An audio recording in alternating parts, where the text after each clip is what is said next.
रूस और यूक्रेन जंग के बीच सबसे विस्फोटक खबर। पोलैंड के पूर्व विदेश मंत्री राडोस्लाव सिकोर्स्की का सनसनीखेज खेज दावा, यूक्रेन को 2 टुकड़ों में बांटना चाहता था पोलैंड। रूसी हमले को पोलैंड अवसर की तरह देख रहा था। सिकोर्स्की का बयान, यूक्रेन के पश्चिमी हिस्से पर कब्जा करना चाहता है पोलैंड।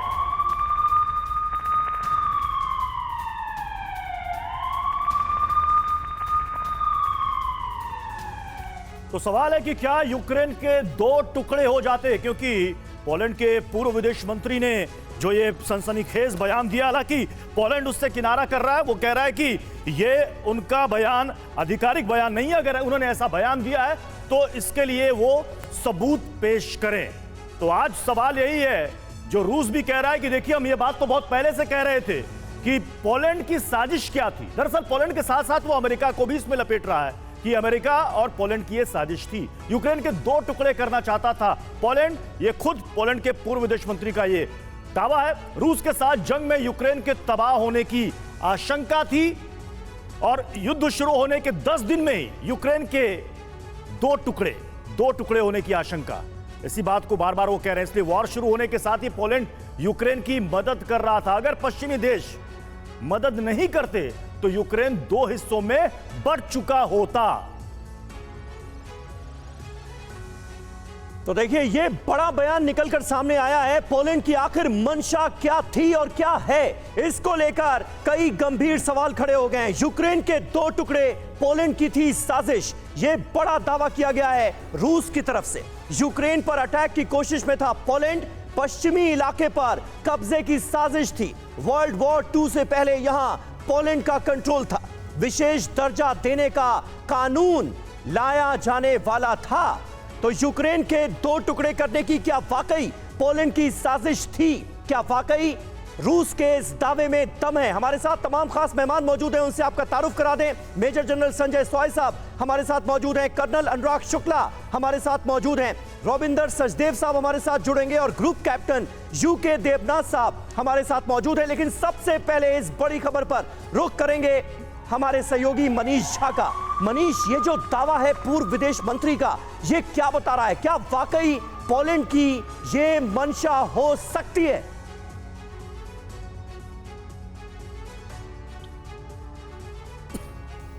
मनीष, आवाज मिल रही है आपको? देखिए समीर, सबसे बड़ी बात है कि यह दावा किसी और का नहीं है बल्कि पोलैंड के पूर्व विदेश मंत्री का है। जो जी, मुझे आपकी आवाज मिल रही है? क्या आपको मेरी आवाज मिल रही है? कंटिन्यू करें।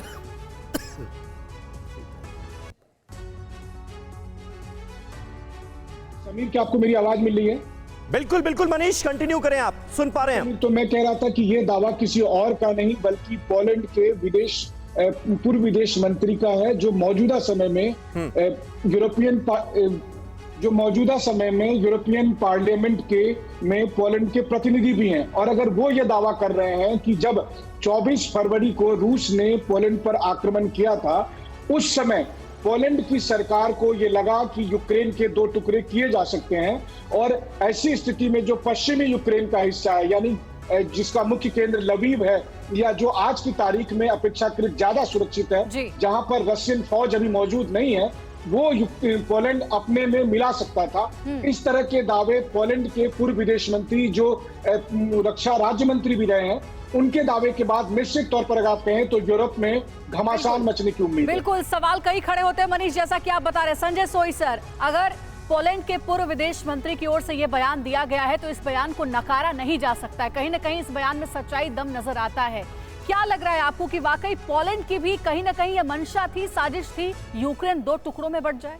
नहीं, ऐसा है कि बिल्कुल ऐसी मंशा हो सकती है, इच्छा हो सकती है, क्योंकि यूक्रेन का काफ़ी बड़ा हिस्सा पोलैंड का हिस्सा रहा है। पहले 13th सेंचुरी के बाद से 13th century, 14th century, 15th century, first world war तक इनका यूक्रेन के बहुत बड़े हिस्से पर पोलैंड का कब्जा रहा है। तो जब वो हिस्सा रहता है तो इंसान के दिल में ये रहता है कि ये तो हमारा हिस्सा है, ऐतिहासिक तौर पर हमारा हिस्सा है। तो इच्छा हो सकती है, अभी कितना उसका प्लानिंग था, कितना उनका सोच थी। अगर उनके पूर्व विदेश मंत्री इस प्रकार के बयान देते हैं तो इसमें जरूर कुछ ना कुछ गंभीरता से लेना चाहिए इसको। और ये एक बहुत बड़ी, जिसको कहना चाहिए, एक खुलासा निकल के आया अभी। और इसी खुलासे पर ही हम चर्चा कर रहे हैं। पोलैंड के पूर्व विदेश मंत्री के बयान पर जबरदस्त विवाद भी छिड़ गया है। पोलैंड सरकार ने सिकोरस्की के बयान को खारिज कर दिया है। पोलैंड की सरकार ने सिकोरस्की से बयान पर सबूत मांगे हैं कि अगर आपके पास इस बयान को साबित करने के लिए सबूत है तो वो सबूत दीजिए। मनीष, पूर्व विदेश मंत्री का बयान पोलैंड के लिए अच्छी खासी किरकिरी कर रहा है।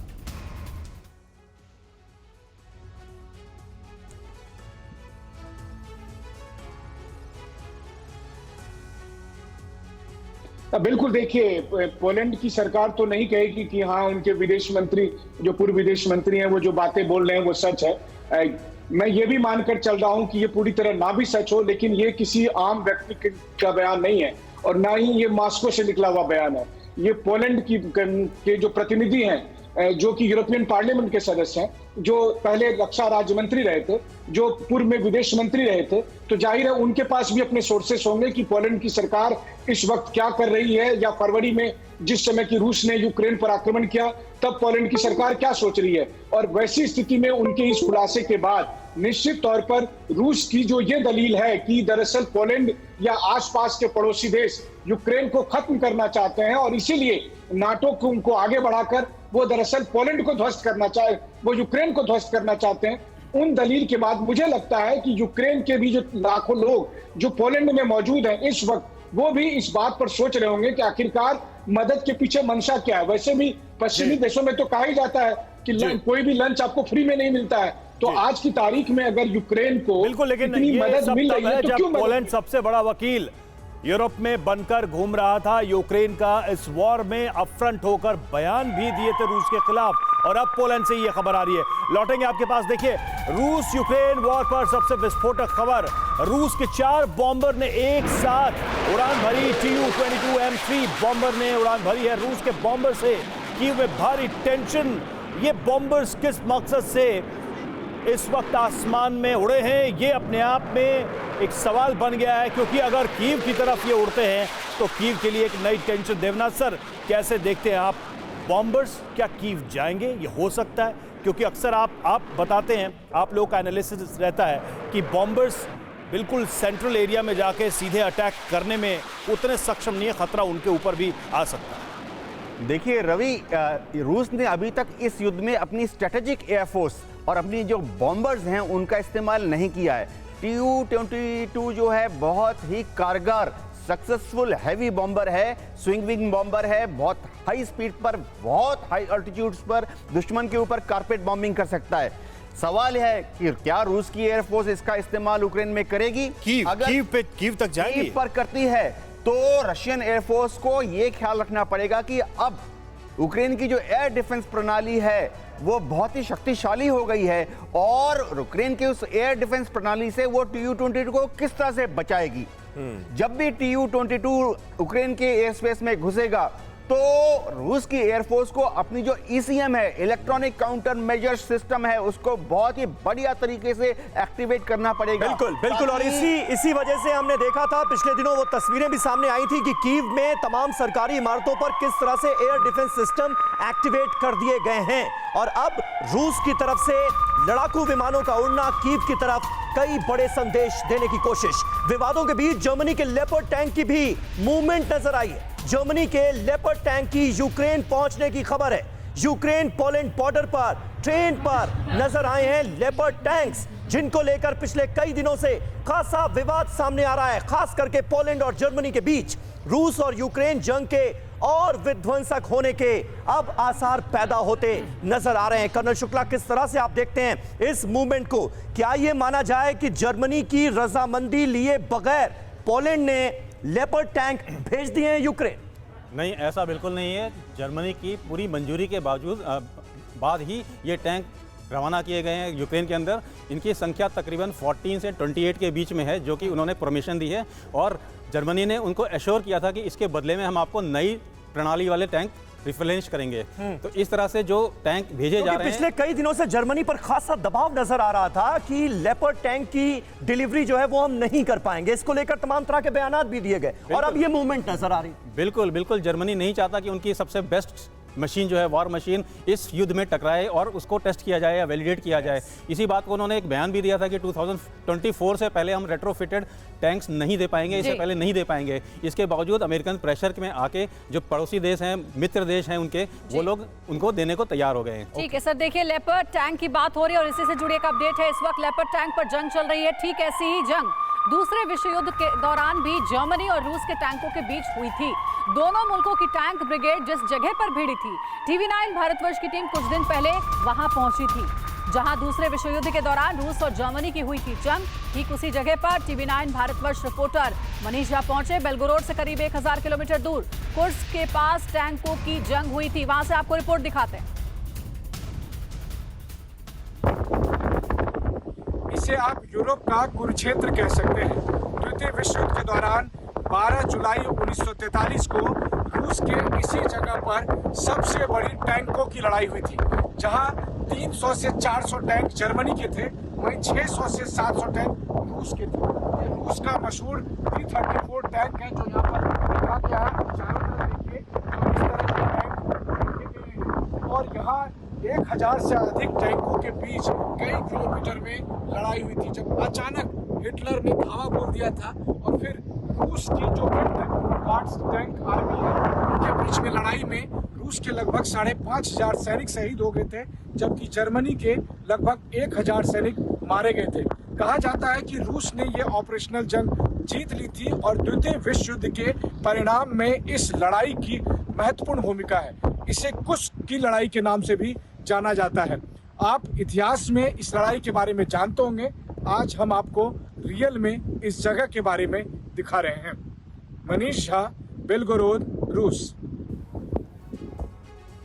तो मनीष झा की ये रिपोर्ट आप देख रहे थे। और देखिए लेपर्ड टैंक पर पोलैंड के पीएम मार्टुस मोराविकी का बयान सामने आया। यूक्रेन को टैंक देने पर जर्मनी की मंजूरी के लिए आवेदन करेंगे। नाटो टैंक भेजने को तैयार हो तो जर्मनी की इजाजत की जरूरत नहीं, ये मोराविकी का बयान है। यूरोपीय संघ भी जर्मनी पर टैंक देने का दबाव बना चुका है। यूक्रेन लगातार लेपर्ड टैंक की मांग कर रहा है।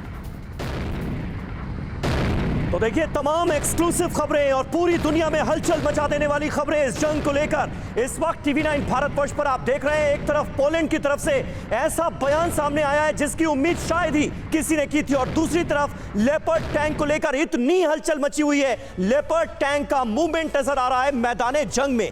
यूक्रेन को यह टैंक क्यों चाहिए, ये हम आपको समझाने की अब कोशिश करते हैं।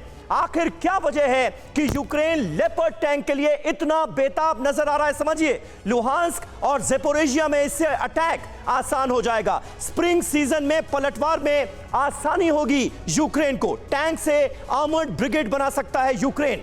हिमार्स रूस अटैक मुश्किल हो रहा है। हिमार्स की रेंज से दूर हो गया है रशिया, और इसलिए लेपर्ड टैंक बहुत जरूरी है यूक्रेन के लिए। और अगर ये मदद मिल गई है तो निश्चित तौर पर आने वाले वक्त में इसका बड़ा फायदा यूक्रेन को होगा। लेपर्ड टैंक के बारे में कहा जाता है कि ये बेहद विध्वंसक है।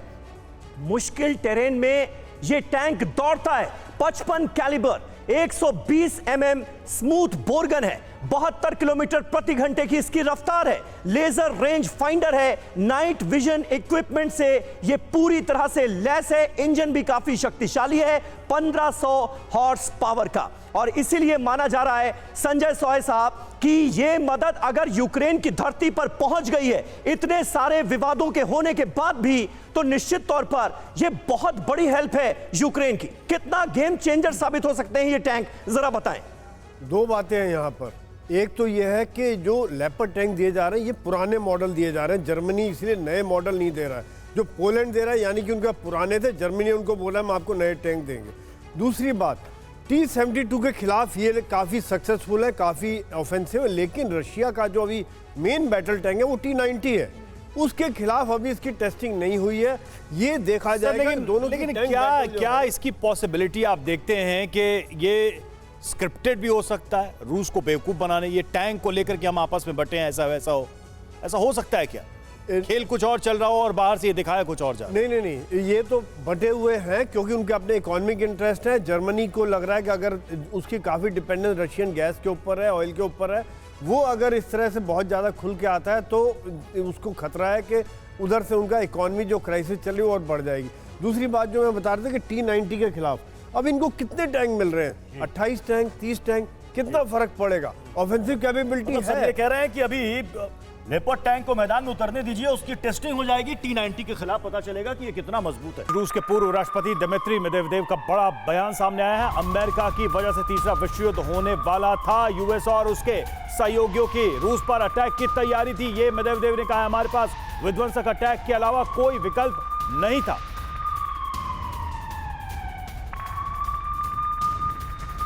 तो थर्ड वर्ल्ड वॉर को लेकर ये बात कही गई है मेदवेदेव की तरफ से।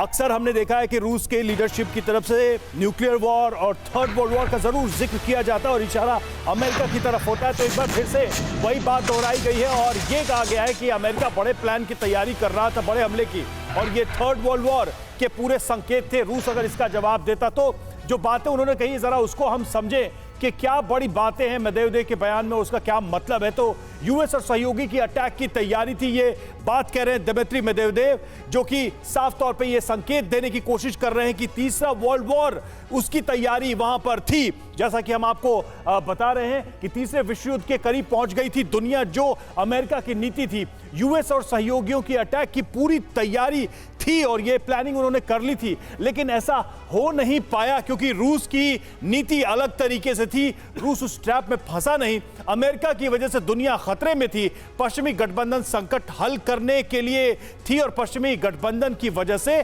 जंग की स्थिति पैदा हो चुकी है, बड़े जंग की, बड़े वर्ल्ड वॉर की। शुक्ला सर, ये क्लेम रूस हमेशा करता है, थर्ड वर्ल्ड वॉर या न्यूक्लियर वॉर, क्या ये भी एक वेपन है, साइकोलॉजिकल वेपन, कि दुनिया को डराओ, लोगों को चेतावनी दो, हर बार इसका जिक्र कर दो, लोग पीछे कदम खींच लेंगे। कम से कम जो यूरोपीय देश हैं वो तो इससे बचना ही चाह रहे हैं, वो तो डर रहे हैं इससे कि कहीं रूस से सीधे सीधे न्यूक्लियर वॉर या थर्ड वर्ल्ड वॉर की सिचुएशन ना पैदा हो जाए। बिल्कुल, ये एक तरह से देखें तो वर्ल्ड वॉर नहीं, लेकिन प्रॉक्सी वर्ल्ड वॉर तो जरूर हो रही है, जहां पे एक पूरा का पूरा ब्लॉक, जिसे नेटो बोलते हैं, उन्होंने अपनी पूरी शक्ति लगा रखी है और जिसके खिलाफ एक देश अपने सहयोगी देश के साथ टिका खड़ा हुआ है। तो एक कैंपेन जिसे बोलेंगे जो कि यूक्रेन के अंदर चलाया जा रहा है, जहां पे दोनों घटक अपना अपना पूरा जोर लगाते हुए दिख रहे हैं और अपने सारे एक्सपेरिमेंट करते नजर आ रहे हैं, लेकिन किसी भी तरह से हार मानने को तैयार नहीं है, पीछे हटने को तैयार नहीं है। यूक्रेन की जहां लिमिटेड मैन पावर थी, लिमिटेड मिलिट्री पावर थी, इसके बावजूद वो पिछले 11 महीने से टिका हुआ है। तो ये बड़ा उसका सिर्फ और सिर्फ नेटो के सपोर्ट से ही टिका हुआ है। तो ये एक तरह से प्रॉक्सी वार तो चल ही रही है। बिल्कुल सही बात है और रूस जैसे मजबूत देश का इस तरह से सामना करना यह भी अपने आप में एक बड़ी बात है। बाखमुत में होवित्जर तोप से अटैक किया गया। जर्मन होवित्जर से यूक्रेनी सैनिकों ने गोले दागे हैं। रूसी सैन्य ठिकानों को निशाना बनाया गया है।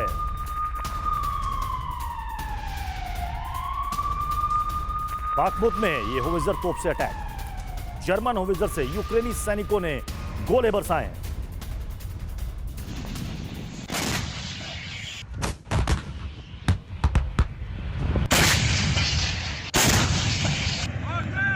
हमारे साथ रविंद्र सचदेव सर भी इस वक्त हमारे साथ स्टूडियो में हमें ज्वाइन कर चुके हैं। सचदेव सर, अभी की सिचुएशन को देखें तो तकरीबन 1 साल होने को है, स्थिति क्या है, 50-50 या 70-30?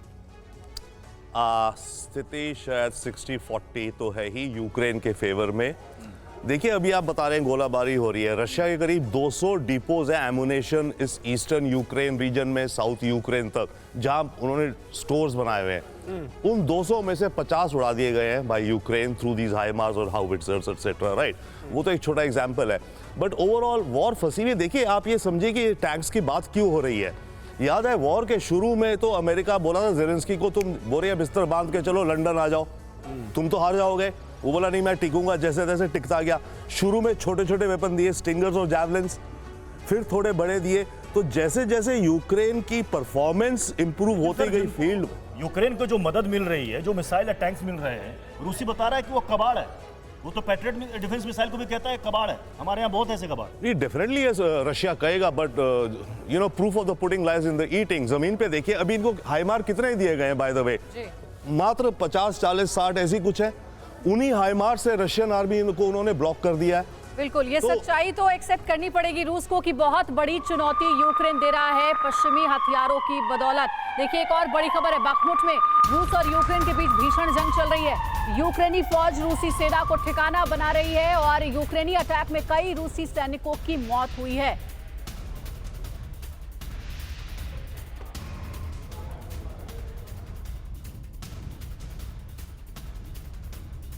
संजय सोई सर, आखिर यूक्रेन को ये मदद कहां से मिल रही है, कैसे मिल रही है कि एग्जैक्ट रूसी सैनिकों के लोकेशन को पहले वो ट्रेस करती है और फिर वहां पर टारगेटेड अटैक होता है जिसमें कई रूसी सैनिकों की मौत हुई है। हाल में जो खबर सामने आई, जिसकी तस्वीरें भी हम दिखा रहे हैं, वो यही बता रही। इसमें जैसा कि अभी मिस्टर रविंदर कहते हैं और आपका जो सवाल है बिल्कुल सही है कि यूक्रेन को एक हथियारों की मदद नहीं मिल रही, इसके अलावा खबरों की मदद मिल रही है, इंटेलिजेंस मिल रही है, इलेक्ट्रॉनिक सर्विलेंस हो रहा है, चाहे रूसियों का आपस में कम्युनिकेशन है। तो पल पल की आजकल जो जंग है एक तरह से खुला मैदान है, आपको सब कुछ नज़र आता है, सैटेलाइट के द्वारा, ECM के द्वारा, आपको ड्रोन्स के द्वारा। और दूसरी बात ये भी कहना चाहूँगा, Russia versus 30 NATO countries, Ukraine, Japan, मतलब 35 कंट्री रशिया के खिलाफ खड़े हुए हैं। यही कारण है चाहे छोटी छोटी मदद दे रहे हैं। अभी आपने दिखाया इटली का टैंक, अब आप कह रहे हैं सर कि जो इंटेलिजेंस कंबाइन हो रहा है वो ज्यादा घातक बना रहा है यूक्रेन की सेना को। बिल्कुल पिन पॉइंट अटैक करने में वो संभव हो पा रहा है। और देखिए अगली खबर है, बाखमुट में यूक्रेन की जैगर ब्रिगेड का गैर रूसी ठिकानों को निशाना बनाया। तस्वीरें हम आपको दिखाएंगे किस तरह से रूसी ठिकानों पर अटैक किया गया बाखमुट पे। ये देखिए,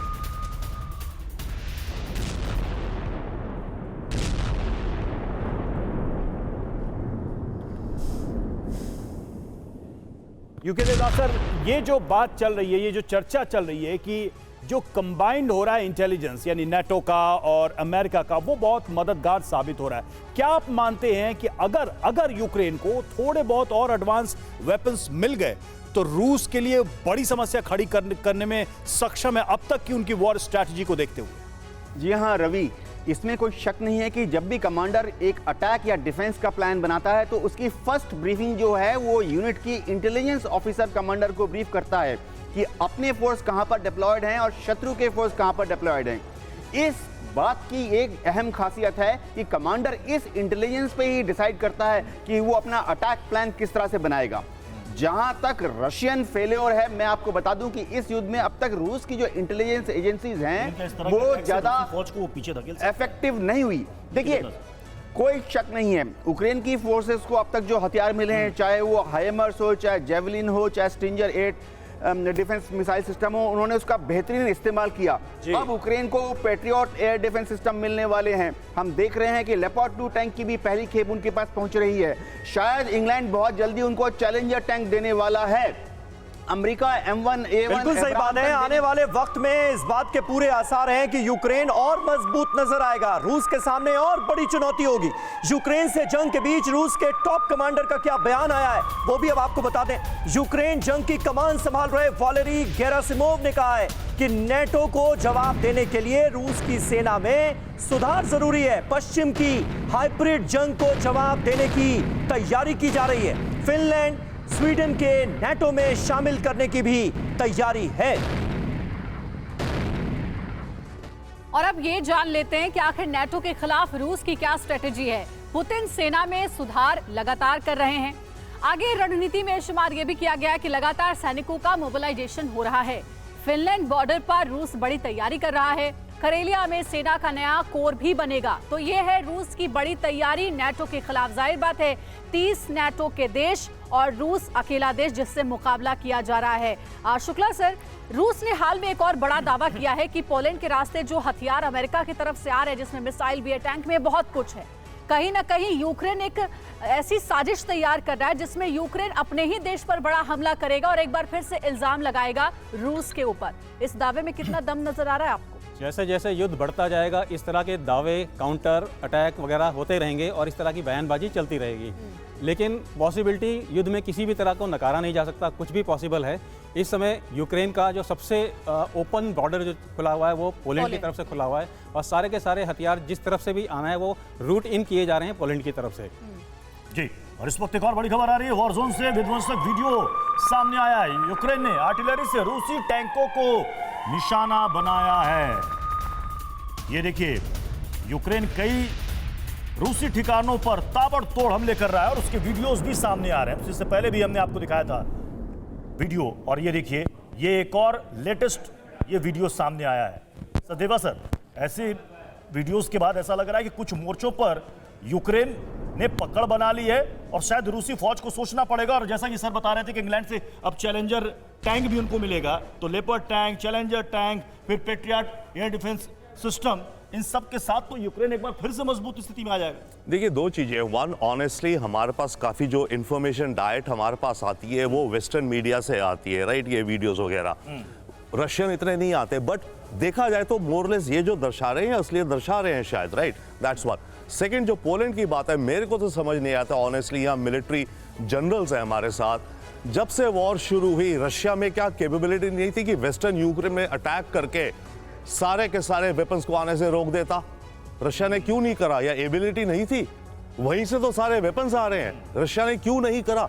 अब अगर बाय द वे बात चल रही है बेलारूस के साथ रशियन जॉइंट एक्सरसाइजेस, तो बेलारूस का जो वेस्टर्न पोर्शन है वो यूक्रेन के वेस्ट में आता है। तो अगर रशिया वहां से वेस्टर्न यूक्रेन में इन्वेड करे, कुछ बड़ा गेम करे, ठीक है, तब कुछ रशिया रोक लेकिन सकता सर, है बेलारूस को लेके हम राइट फ्रॉम द बिगिनिंग ये सुन रहे हैं कि ऐसा होगा वैसा होगा, लेकिन बेलारूस की तरफ से सिर्फ और सिर्फ डिप्लॉयमेंट के अलावा कोई मूवमेंट हमने अभी तक तो नहीं ही देखी है। अमेरिका समेत नाटो देशों को क्रेमलिन की सबसे बड़ी धमकी, क्रीमिया पर हमला हुआ तो सबसे बड़ी तबाही हो जाएगी।